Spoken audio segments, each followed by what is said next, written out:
year to you. It is an awesome beginning of the year, January the 7th. Me and Dan Borrero. What's going on, my brother? Nothing, man. Just here chilling. First live that you and I are doing this year on YouTube. We just did one on Instagram for the first time in 2024. And what better way to do it than come on live with my man Chris Haskins? We is here.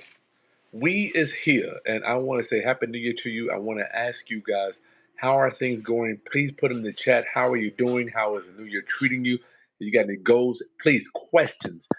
Dan and I are going to talk back and forth for a little while just about the market, what we're doing, what we're seeing, how real estate's treating us. And we would love to be able to serve you and give you some insight on your business right now. Dan, you want to tell me anything new? What's going on with you? I got to tell you, I really spent the entire week out putting together my plan, like formulating not the plan, but putting together the structure of the plan to achieve my 2024 goals. That's what I literally spent the last 2 weeks on. What about you?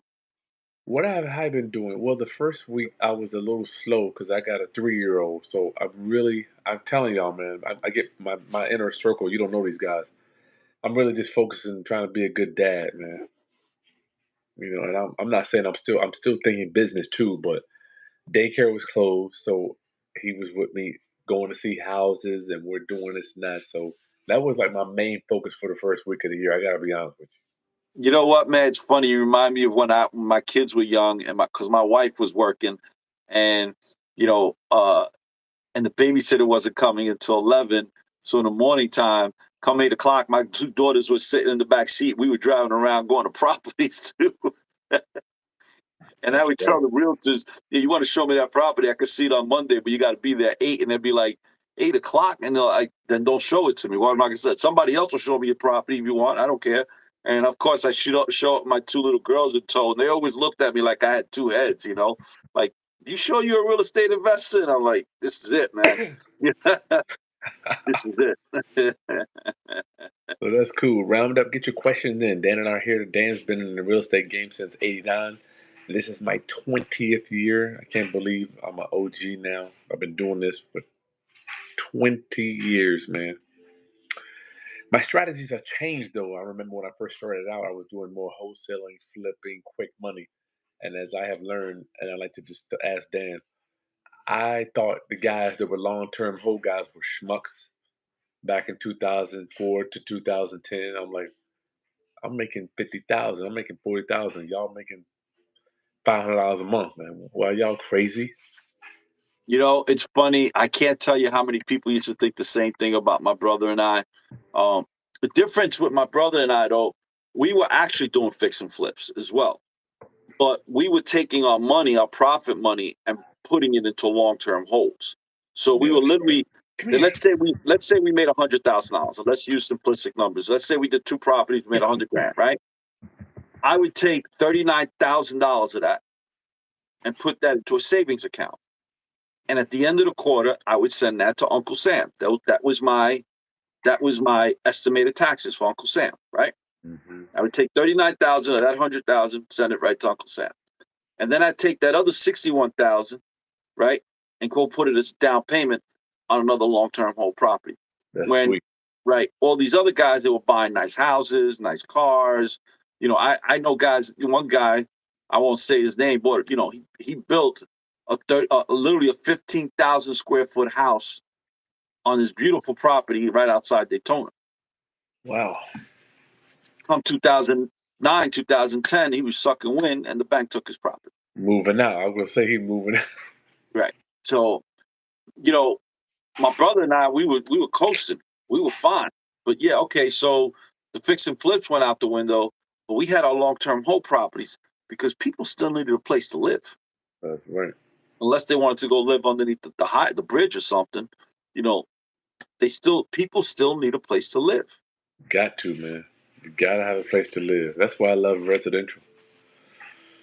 So this past week, Dan, I am selling a property. I'm pivoting a little bit. I do lease options, but I'm getting over it. So one of my mentors sat me down last week and he says, Chris, I don't think about my real estate as real estate.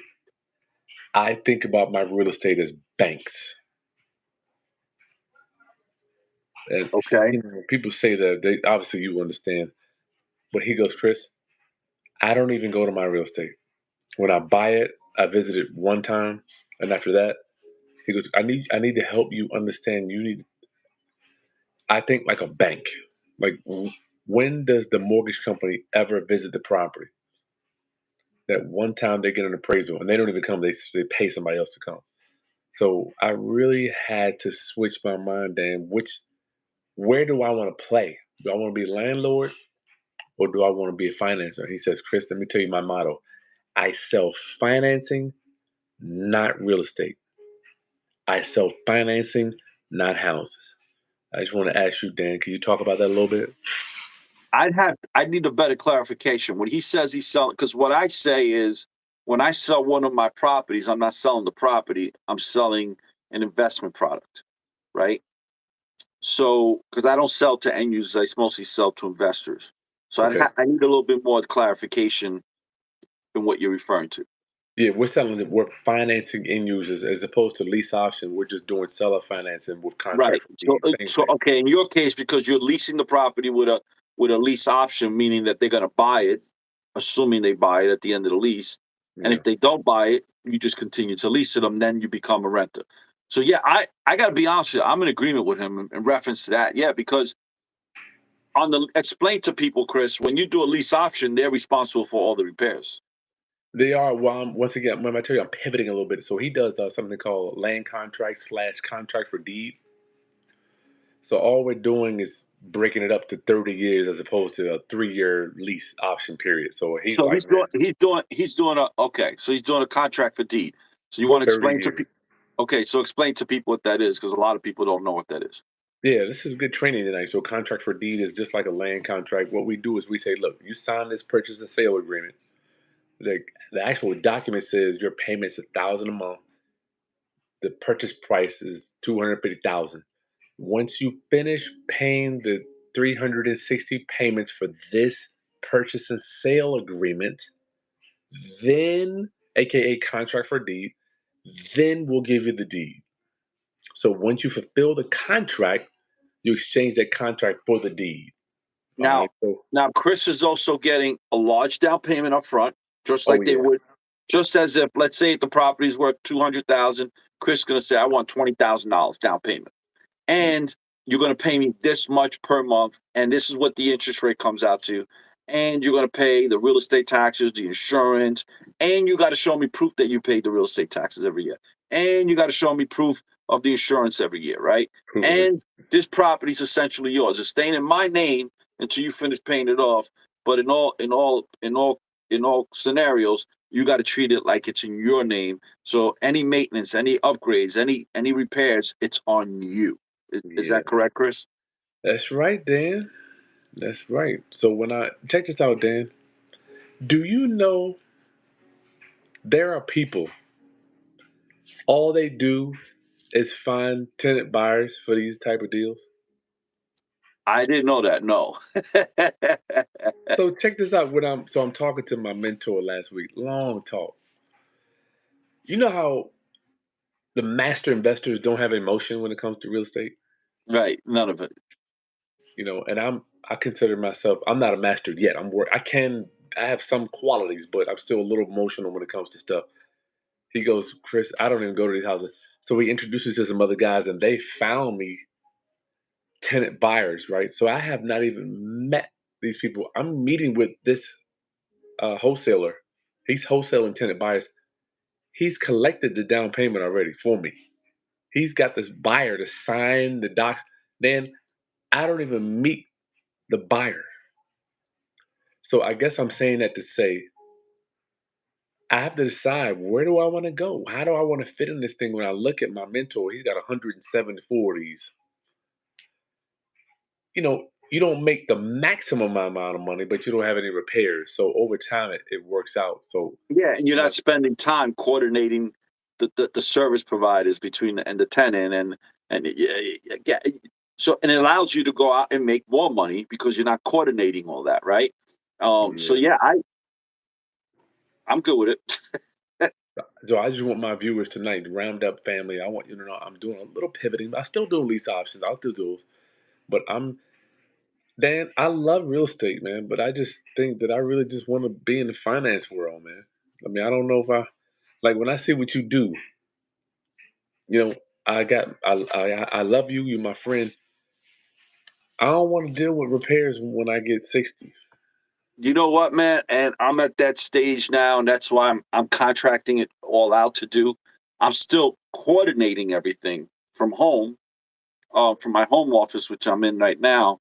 But I do find myself doing a whole lot less on, finding myself on job sites a whole lot less. But I'm still Okay. out there. So yesterday, for Saturday morning, I was out there. I left my house at 7 o'clock, and it was What biting was the cold. temperature? It wasn't too cold. It was only like 30 degrees when I left for Holy the morning. shit. And when I came back, it was like 35. But the point is, but why was I out at 7 in the morning? Because we were expecting a winter storm. And I wanted to make sure, although I was 99% sure everything was set up, I wanted to make sure I visited to all my New York properties. I spoke to all my guys that were on call to start shoveling as soon as the last snowflake fell. And I wanted to make sure that all the properties had the shovels they needed, the brooms, the rock salt, everything they need, the garbage bags in case the garbage cans were overflowing, so that my tenants, when they either leaving the property, coming home to the property, have clear access to their properties without, having to worry about slipping and falling. But the point is, now I was home already by 9:30, 10 o'clock in the morning, because this was relatively quick, right? And at that time in the morning on a Saturday, there's really no traffic, so I was able to get a lot done in a very relatively small window. But those are the things that we have to do if we want to maintain, you know, the lowest turnover rate in Yeah, our properties. that's something. I'm surprised, Dan. I would have you. Do you think about financing this stuff, Dan? What does it make you Well, I stay do. in My New York? brother and I, we finance a lot of the land that we sell. I remember before 2008, at one point, we had like over 300 mortgages, 300 contract for deeds. I no Okay. longer do mortgages. I'll only do contract for deeds. I will Yeah. not do a contract for deed on a fixture where someone's going to live in, because it's a lot harder to take possession of that versus where it's vacant land. But we do have several contract for deeds on land that we've sold, On land. right? Right. So, and those are not so difficult to take back, because the person's not living on it. So the courts are not going to be, giving up multiple opportunities to people because they're not getting kicked out in the street. Yeah. Here, yeah, they treat our contract for deeds just like a lease. So we get to go ahead and just do eviction court, but I'm sure it could be a lot of resistance with the court system with them. Yeah. So Part of business. but it's the contract for deeds a whole lot easier to get someone out than it is a mortgage. That's my understanding. That's right. It's just a foreclosure. Jamar, I'm not going to do a substitute training. I don't know. You can get the training. Just send us an email. I'll send you the copy of it. Chris Monroe, winter storm is headed to St. Louis. I'm thinking about. Do you know they got $30,000 properties in St. Louis, Dan? Did you know that? Man, they've got that all over the country. Look, the reality is this. If I was 10, 15 years young, I'd be hopping on a plane, going out there and checking it out. But, and I'm not saying this to brag, but I'm good. Yeah, I'm working because I want to work, not because I have to work, no if doubt. that makes sense, right? No doubt. So I'm not looking to, Add more work. yeah, no. I'm looking to literally, I'm still fixing and flipping. I'm still looking to increase my inventory, but I'm more concentrated on managing what I currently have and maximizing its potential profits to the fullest extent. What is this? Let me see. Dan, so I listed a house. I did a search on my MLS the other day. There's nothing for sale under 200,000 in my area, right? 4 years ago, that would have been 100,000. So I fixed up a condo, listed it. We got we had it listed for 180.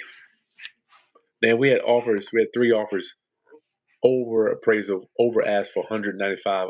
I'm just saying that the market's still strong for affordable housing. Are you seeing that too? I think the market's going to stay strong. It's because there's not enough housing. The reality is we don't have enough inventory for the amount of people that are in this country. On top of that, we got another 500, 700,000, depending on who you listen to, between 400 and 700,000 more migrants that came in. These people need a place to live, right?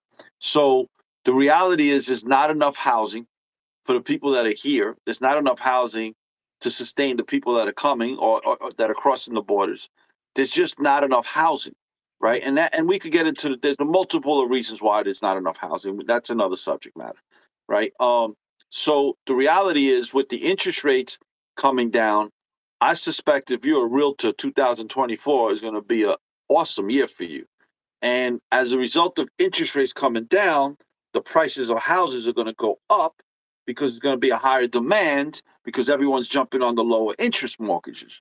So it's just going to get worse probably into the third quarter, in my opinion, third or Third fourth quarter, quarter of third quarter, we 2024. are screwed with this damn election, dog.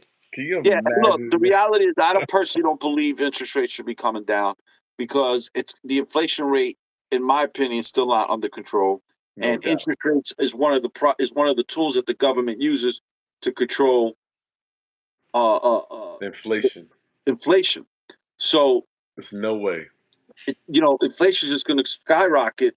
But the reality is, most Americans, unfortunately, don't understand this subject matter, and the politicians have to say, "Well, look, I brought down the interest rates," because who are they? Who are they satisfying?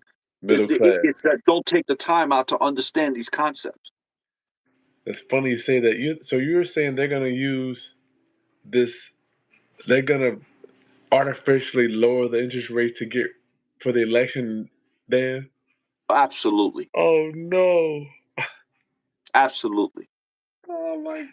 You know what's weird? I feel like this country will commit suicide overall. Just I feel like it would destroy itself just to maintain the power of the few. I mean, that is That like and it doesn't matter which party it is. It I never doesn't thought matter about that, which Dan. party it is. I never thought about that. But I will say one of the most, from my experience, I want to ask you one of my most nervous times, and since you've been doing it so long, like every 4 years during election time, I feel like real estate just completely stops. I don't. Well, regarding sales, I could tell you this, and I know this may sound crazy. And again, this is not a political statement, guys. It's just my personal experience. Well, let me ask you, Chris, during what party administration, like when do you make the most money in real estate? You personally. Don't I go make. according to what everyone thinks. Oh yeah, You personally, when have you made the most money? Did you make the most money when it was a Democrat at the White House or a Republican? I made more money with Republican. Really? So in my case, I made more money with Democrats. Okay, well you So got that that alternative income tax. I haven't hit that yet. yeah, so I've made more money when Clinton was in office. When Clinton was in office, I made shitloads of money, and I was in retail back then. I wasn't really into real estate. I was, but very little. When Obama was in office, I made a ton of money. It was like It was like coming in so fast, it was ridiculous. And rather Biden's been in office, and I made a shitload of money. I thought you So did well when Trump was in too. no, with Trump, I saved a lot of money in taxes. Well, that's what. Oh, I'm sorry. I thought you meant that I paid less taxes. Yeah, no. When Trump was in office, I saved a shitload of money on taxes. Well, shit, that made me make more money though. I mean, when I Well, no, paid because less. the thing is, I'd rather make my money and then worry about how to tax shelter it later. Because there's so many tax shelters for investors that I don't need all that other stuff. That's true. Would you not say between depreciation, between 1031s, between set programs, between pension programs you can set up That's for true. yourself? There's That's so true. many different ways that we have access to shelter the money, but we got to That's make it. true. You're not making it. You don't need to shelter it. Yeah, that's true too. That's true. Well, everybody has a different strategy, man. So, well, I guess my only thing was I never forget when it was Obama and McCain. I just feel like remember they kept shutting the government down and all that. It was like back in the day. I'm like, no one was making offers on no houses from what I saw at And that you time. know what was funny, man? Like in 2008, I sat on my hands, and it was a horrible feeling because I didn't know which way to go. 2009, the beginning of 2009, I was like, all right, I got to leave my house. I got to get on a plane. And I started going all over the country looking for different markets to invest in. And I started buying in Central Florida heavy, heavy, heavy in 2009. I made so much money, Chris, because the news They had the was tax selling. bracket. That's when they were doing the $8,000 tax credit. That's right. But the news was selling to the American public how terrible the economy was. I How remember how that. we right? So everybody who did have money in America was too afraid to spend it or I invest it. remember that. My brother and I, we were out there picking up shitloads of property. I was. Do you know who we were selling those properties to? This is the best. This is the crazy part. We were selling those properties mostly to investors out of the country. You told me So that. all these people out of the country had more faith in the United States economy Then we did. than the Americans did themselves. The Americans were unable to see the individual trees in the forest. It's My crazy, right? brother and I, we were like, damn, forget the individual trees. I want to take down the whole forest, right? Dan, when I was buying those houses back between 2000, let's just say 10, 15, 30,000, 40,000, 50, I was, you know what? I did a lot of praying and I would look at the numbers, right? And I would go back in history. You know how you can go back in the city assessment and see what it sold for? I would like, Dan, I'm like, I'm buying houses for 1992 prices. I would see this shit. I'm like, is this, you know how you question yourself and you're like, am I doing the right thing? Yeah, because it's too good to be true. You're like, you're like, this can't be right. I must be making a mistake. I must be Okay. making a mistake. Dan, I'm like, the last time this house sold for this price was It 1990. was cheaper to buy it than to build it. Look, there's somebody here saying, Keisha Bryant, $50,000 condos in Florida back then. I'm not saying this to brag. It's just a reality. It's I the have truth. condos. This is the best. I have one condo. I won't give the address out, but it's in Altamont Springs. My brother and I own this condo. Is We that put West Coast? That's West Coast? Altamont Springs is Central Florida. It's north of Orlando. It's right on I-4 off of exit 92. All right. My brother and I bought this property for $26,000. This was back in 2010. Right? Beginning January of 2010. So we're walking up the stairs to go see the property. There's a realtor coming down the stairs with another investor, and they both tell me, good luck, close your nose, put a pin on your nose, the place stinks. The guy's a pig. This is what they're telling me as they're coming down. So my brother and I walk in, sure enough, the place smelled like a wet old rag. It was horrible smell. And we call it the peeping Tom unit because it has this big window in the living room that overlooks the pool area, right? So, and it's a single guy living in, and his rent was $540 a month. What year was this? This is January of 2010. Actually, we closed on it January 2010. So we looked at it sometime, I think it was December of 2009. So we closed on this property, right? I think it was 26. I'm 99% sure it's $26,000 plus closing costs. I say we were into it for 28,000. Do you know it's the same tenant that lives there? We've never renovated the property. The only thing we've done to the property is put a new AC in there, and we just put that in 2 years ago. The guy is up to $1,600 a month. My HOA fees, insurance, and taxes are $400 a month. Oh man.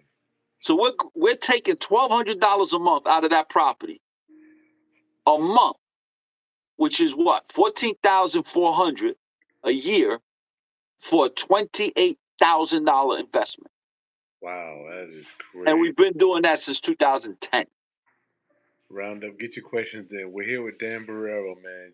You know what's weird, Dan? At that time, you ran to the fire as opposed to doing what everybody else is doing, running away. Well, Chris, we discuss that all the time, right? We're like, I tell everybody, investors are firemen. Firemen run to the fire. Investors run away. We're like the firemen. We're constantly running into the fire, looking for the deals, right? Run to the fire. Don't buy real. Don't wait to buy real estate. That's right, Chris. Buy real estate, then wait.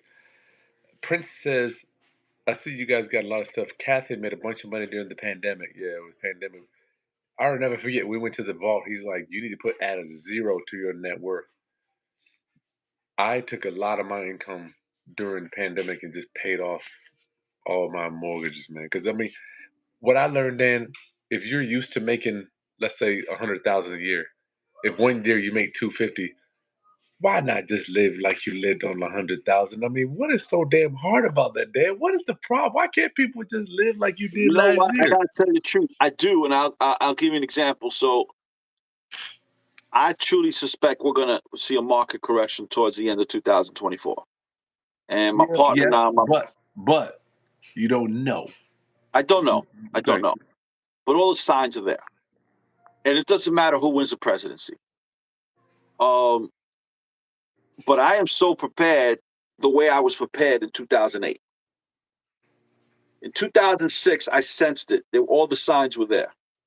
So we started, my brother and I, which is my partner, we got rid of all our car debt. We got paid off our homes. We owed nothing. No credit card debt, no mortgages on any of our properties, nothing. Because we were making so much money flipping land and flipping houses. We were doing just exactly what you said. We took up our profit money, paid our taxes, and then the rest we just paid down all our debt. But that's what put us in a position in 2008. Rather, when 2008 hit, we were ready in 2009. We may not have had all the cash we wanted, but I was able to take home equity lines against my house and my brother's house, get another almost $1.4 million, and go out there and start buying as much as I could, right? And then we were flipping and flipping and flipping and flipping, and then so I guess what I'm saying is that people like Chris Haskins and I, we prepare for the good times. Well, the good times is nothing. I read a book. It's called Psychology of Money. The good times are nothing but an opportunity for you to prepare for the bad times. All right, so it's not always going to be good. Well, everyone said people saying there was going to be a market correction in 2023 and 2022. Yeah, look, you're right. They did, Dan. I've got to tell you something. That's true, though. Our economy is not is not normal right now. There's a lot of fake money. The government printed out a shitload of fake money. But they're sifting it out now. They're sucking it back in with these interest rates, though, Dan. Look, the reality is we have the lowest unemployment rate in 45 years, 40 to 50 years. For the first time last month, we outpaced China's economy for the first time in 50 years. Okay. For the first time. That's not sustainable, people. Mm-mm. So if you're spending money like this is going to last forever, you're going to be screwed when the music stops. When the music stops, you're going to be left without a chair. Now, I'm not telling you not to go spend money. You want to increase your lifestyle, go for it. You're making money, no problem. But you better be putting some money aside for when the music stops. You could have a chair to sit in. Pay that debt down, y'all. I cannot tell you. If you pay down your debt, you can sustain any recession, any of this stuff, because you don't owe nobody. You get to keep the money you earning. The problem is that I've learned where I got foreclosed on in 2008 was my debt was through the roof. Yeah, see, I wasn't foreclosed on. My car wasn't repossessed. And I'm not saying this to brag or to say that somebody like Chris was wrong. In Chris's case, I think his youth was his worst case scenario because he didn't have the experience. Listen to the wrong fools. Listen to the wrong people. Yeah, so, it's like the people you follow on social media. In 2023, everybody's capping. On social media, everybody living that great life. But it's like Welby said, they don't show you where they live in their house, right? You know what? I really take that to heart too. I try to have some posts in like I'm in the house now. I think about Welby a lot when he says everybody's living their best life away from home. That's weird, Dan. I mean, you know what? That is so true. If you can't live your best life at home, what you doing? It means absolutely nothing. Listen, Don't guys, mean nothing. I want the audience to be real careful what they follow. There's a question here. Why would there be a market crash if there's still going to be a housing shortage in 2024? The That's reality true. is that if there's a huge job loss and the inflation rate continues to go up, even if people are working, they can't afford to buy the house. Number one, because the down payment is going to be too high. Unless the government comes out with it like they did with FHA, extending it to 40 years, right? And now the government will say maybe, unless they come out with some program where the government's going to say you don't even have to put down 2%, which is, in my mind, it's just setting people up for failure. But they've been doing that, Dan. I mean, Dan. Let me ask you. I just feel like Wall Street, the money print machine, right? They have to figure out a way to create debt for us to pay. I mean, isn't that how the system works? They have to create. If you guys don't know, like Wall Street, let's say they got a IPO and it goes crazy, and they got billions. They can't just hold this money. They have to give it back to the people to keep us in debt so they can pay. We can pay interest on it. Listen, guys, there's no right or wrong way. You got to do it according to what makes whatever you need to do to sleep well at night. I sleep well at night knowing if I don't work tomorrow, I don't have any debt to pay. Yeah, that's a monster. Now, the other thing people need to understand, Chris and I, we own real estate. The way I look at it is this way, Chris. Tell me if you think I'm wrong. All that you and I are doing is buying the right to manage that real estate while we're alive. That's right. It all goes away when you're gone, man. Because the reality is, if I don't pay my real estate taxes, the tax man comes and takes that property, even though it's got no mortgage.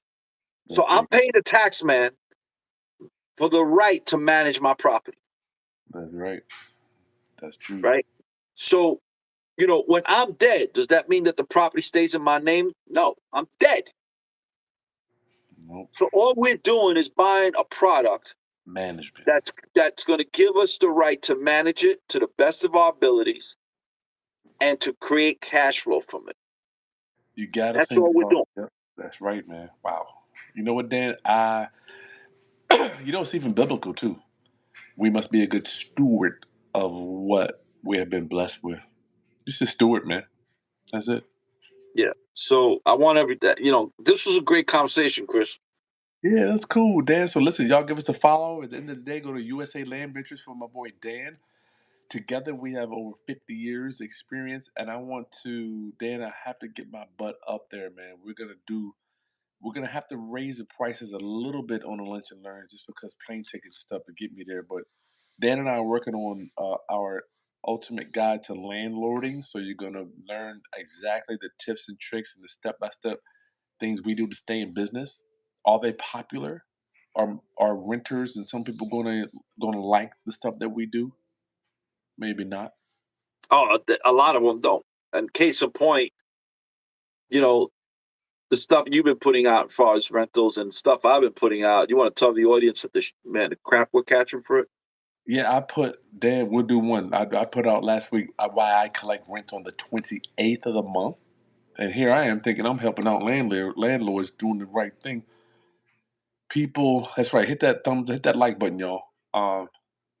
People wished me to go to bankruptcy. They wished I lost everything. They said I was a scumlord, a scumbag. They said I was unethical, and they really, really made me feel like a bad person, man. So you're Until you not gonna. called me, right? Until you Yeah, they called me. called Dan. I was I'm like, like, Dan, am I doing something wrong? So I guess I'm here to say, being successful comes with a price. This comes with a price. Not everybody's going to back you up, man. listen, Dan, I what did you I put? put up a piece that got over 500,000 views, and I can't tell you the words that was said to me in that one on Instagram where people were wishing me death. I was a What did slum you say? landlord. What were you saying? Basically, I was saying, and I'll put it in simplistic terms here. It's just 1 minute, right? It was a 1 minute reel. It was maybe 45 seconds, 60 seconds. So basically, it's saying if I have an apartment for rent with simplistic numbers of $1,000 a month, the applicant I need to look at has to show me that they're netting 3,500 a month. And then what I do is I back out their expenses from that 3,500 a month. So if my rent's so for instance, if they have student loans, car payments, credit card debt, um, that's adding up to $2,000 a month, they Can't can't afford it. afford my apartment because then my apartment's 1,000. That only leaves them $500 a month for their groceries, for the gas for the car, to pay utilities like gas and electric and whatever else that they're going to do, right? So they can't afford my apartment. And so what the words, what they was people were getting back to me were about 50% were encouraging and thanking me, and the other 50% were, like denouncing me, like wishing me death. Like it's people like you is why the homeless society is so high. People Yeah, like you you won't go don't, to heaven. You go to yeah, hell. you don't care about the poor people. You don't care about this. Where other people, where we supposed to live? And I'm like, well, first of all, if you can't afford $1,000 a month, that's a problem. That I can't help you. That's a you problem, right? Yeah. And secondly, um, you know, it's not my job to make sure you're financially stable. That's your job. My job is just to look at the paperwork and determine if I'm going to give you an interview based off the paperwork. And what determines if I'm going to give you the interview is what's your credit score. You got to show, because if I give you an apartment that's $1,000 a month, I'm essentially giving you $12,000 a year credit line. Mm, So I'm going to look at it like I'm the bank. that's deep. So to me, I'm going to look at it like I'm giving you a mortgage, and I'm going to look at your rental application as if you could afford my mortgage. The mortgage is $12,000 a year if the rent is $1,000 a month. Can you afford to pay that? That's how I'm going to look at it. That's deep, Dan. That's right. The bank doesn't necessarily loan you money. They buy the note that you create. That's so weird. You have to look at it in reverse. You know, it's weird. I don't want to say necessarily the white man, but America makes it think like they want you to feel like you getting the deal. No, look, the reality is a lot of people on there, Chris, were like defending me, saying, "Well, he's thinking like the bank. If That's true. would you get mad at the bank for not lending you the money because your credit score was low and because you didn't make wise decisions?" Now, look, the reality is this: there's a lot of people out there that made right decisions. There's a lot of people out there that got sick on things happen that beyond their control that That's may have true. lowered their credit score, right? But there's ways around it. So you hire one of these credit consulting companies, They're and if everywhere. there's medical records on there, get that removed. It's against the HIPAA laws, right? You know, and you could you could go and file for bankruptcy, and then gives you a chance to get your credit in order. You could start saving money again. There's things that you could do to fix that. Is it going to happen overnight? Absolutely not. But there's things that you could do to fix your trajectory, your future Yeah, trajectory. no doubt. But I can't be involved with that That as a is landlord. deep. I can't get involved with that. So final thing, we get out of here. We got 40 people. Y'all make sure you hit the like button, give us a subscribe so we can pour into you for more real estate investing market updates and entrepreneurship, not just real estate. But then Prince is saying something that is I think needs to be addressed regarding he or she, I guess he sold a house or his multifamily 3.5%. I guess that's what the interest rate was. To Now the seller, to the person who bought his property. yeah, he can't find nothing else. No, I'm reading this like I sold my multifamily. I'm thinking that they had the interest rate. Their loan was 3.5%, and they sold it cash, and now they can't get into something because it doesn't make sense. I just feel like that's the state of our market right now, Dan. What do you think? And that is the truth. So what I tell people is right now I've got a lot of cash sitting on the sideline, a lot of gunpowder waiting, right? And I'm looking for high yielding savings accounts that are going to pay 5.5%. That's crazy. not lock up my money. Now, I haven't seen those kind of numbers in 20 years, 24 years. Yeah, On you savings when you say accounts. that, you sound ridiculous. Not personally, but like when a real estate guy says, "I'm looking for a CD or a savings account," I'm like, "What the hell are you talking?" You know, it doesn't even register. But these Well, times 'cause here, it's tough to find the deals right now, but that doesn't mean I'm not looking. That doesn't look. Last year I did about 45 closings, right? In 2017 and 18, I was doing 195 closings. wow, The reality is that Chris and I, and like every other real estate investor, we move according to the opportunities. that's So true. now, so I'm not doing the fix and flips. That's okay. But what am I doing? I'm concentrating on my core business, which is my long-term holds. You know, I've been putting new roofs on my properties, new sidewalks, new windows, Wow, new entrances. I've been putting in new boilers. I've been doing all the capital improvements so I can take advantage of all of the 2018 tax incentives that came out under Trump's administration with the accelerated depreciation. But got why am I really doing this? I'm doing it because I know the fix and flips are coming back, right? And when I go deep into the fix and flip, guess what? I'm not worried about my long-term holds because it. everything's up to date. Yeah, They're running like a fine oil machine. I love it. I love it. All right, Dan. Y'all give USA Land Ventures a follow. Make sure you give me a follow too. Hit that thumbs up. Dan, I got so much more stuff I want to talk to you about, man. But we'll get into it next Sunday. Is that okay? Sounds good. See you next Sunday, Chris. Everyone here, good night and a happy new year to you all.